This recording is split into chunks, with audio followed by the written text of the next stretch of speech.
right, so today we're going to be tying a red brassie, or kind of a variation of a red brassie, using a jig hook. I think this is a size 14 or size 16 with a little bit of an oversized copper bead and just some red thread. And I'm just going to go ahead and work the thread back to about the bend of the hook. And from here, we're going to take some red brassie wire.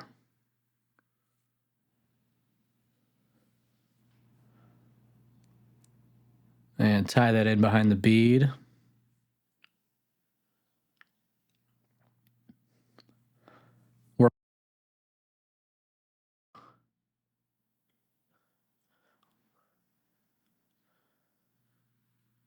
Bring our thread back up to behind the bead.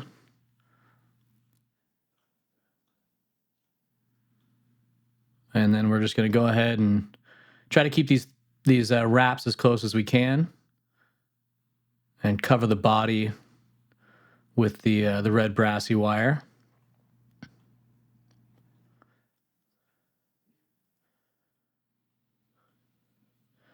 And from there, we're going to take some UV clear fly finish. I like the thin for this.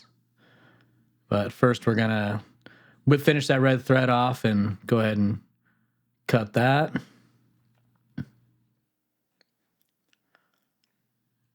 Take that fly finish, and this just gives it a kind of a nice glossy buggy look.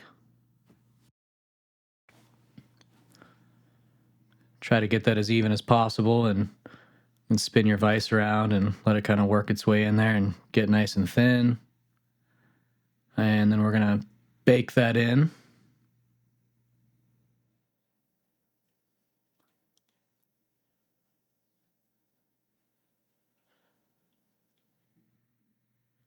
And from here, we're going to take some black thread just behind the bead. And we're going to tie in a collar. And like on most brassies, for the collar, we're going to use peacock herl.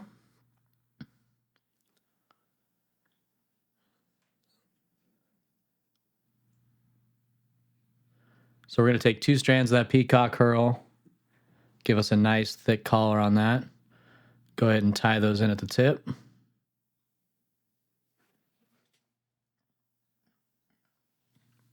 Trim the excess.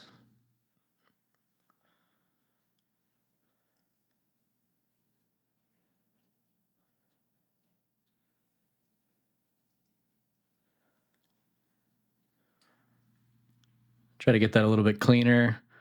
Not going to worry about it too much, though. With this kind of a collar, it should cover all of that. And just go ahead and give a few wraps of that. Build up a nice big collar on there. And you can use dubbing for this as well, and just kind of pick that dubbing out. Also looks great.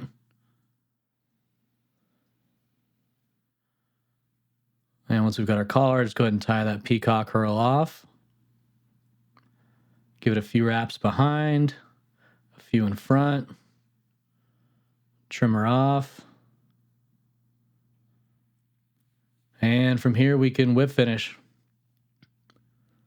Super easy fly. There's a lot of brassie imitations out there. This red brassie was, I first learned about it from a guide named Bono out here in Central California on Pewter Creek.